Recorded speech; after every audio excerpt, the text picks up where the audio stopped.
রনি, গ্রাম এলাকায় বন্যা পরিস্থিতি কেমন দেখছেন? কতটা দুর্ভোগে সাধারণ মানুষ?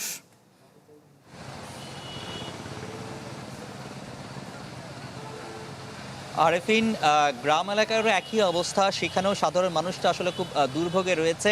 আমি এখন আছি চন্দনাইশ। আমি যদি একটু পিছনে দেখাই, হাসিমপুর এলাকায়, চন্দনাইশের যে হাসিমপুর এলাকায়, এটি চট্টগ্রাম কক্সবাজার মহাসড়ক। এই চট্টগ্রাম কক্সবাজার মহাসড়কটিও কিন্তু পানিতে ডুবে গেছে।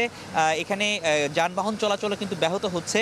যদিও বড় বড় যেসব পরিবহন আছে সেগুলো হয়তো চলাচল করতে পারছে, কিন্তু যেসব ছোট পরিবহনগুলো রয়েছে, বিশেষ করে প্রাইভেট কার থেকে শুরু করে অটোরিকশা, সেগুলো কিন্তু আসলে এখানে বেগ পেতে হচ্ছে। অনেকগুলো জায়গায় তারা আসলে দাঁড়িয়ে রয়েছে পানি কমার আশায়। যদিও পানি কিছুটা কমেছে, তারপরও আমরা যেটি দেখছি সেটি হাঁটু পানি থেকে কোমর সমান পর্যন্ত পানি কিন্তু সড়কের মধ্যেই রয়েছে। এবং আশেপাশের যে বাসাবাড়িতে আছে সেখানেও কিন্তু পানি ঢুকে গেছে।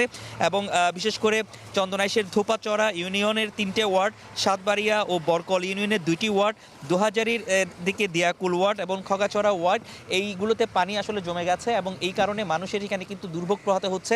এবং আরেকটি বিষয় আপনাদেরকে জানিয়ে দিই যে এই পর্যন্ত 300 মানুষ আসলে আশ্রয় কেন্দ্রে আশ্রয় নিয়েছেন, বিশেষ করে 2টা স্কুল এবং মাদ্রাসায় সেখানে আশ্রয় নিয়েছেন। তারা আসলে মূলত যখন বৃষ্টি একটু কমেছে তারা আবার তাদের যে বাসা বাড়িতে সে তারা চলে গেছে। তাদের সেখানে তাদের আশ্রয়ে তাদের বাসায় চলে গিয়ে তাদের যে যা সামগ্রী আছে সেগুলো রক্ষার জন্য তারা আসলে চলে গেছে।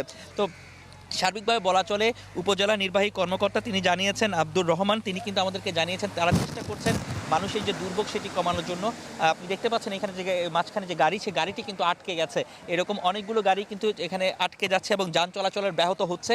তো উপজেলা নির্বাহী কর্মকর্তা তিনি জানিয়েছেন যে তারা চেষ্টা করছেন যে এই মানুষগুলো যাতে আশ্রয় কেন্দ্রে এসে তাদের নিরাপদে থাকতে পারে এবং তাদের যে বিশুদ্ধ পানি বা খাবারের যে সংকট সেগুলো যে নিরাপদ পানি সেটা যেন সরবরাহ করতে পারে। তো এই ছিল এখানকার সবশেষ অবস্থা। রনি, আপনাকে ধন্যবাদ।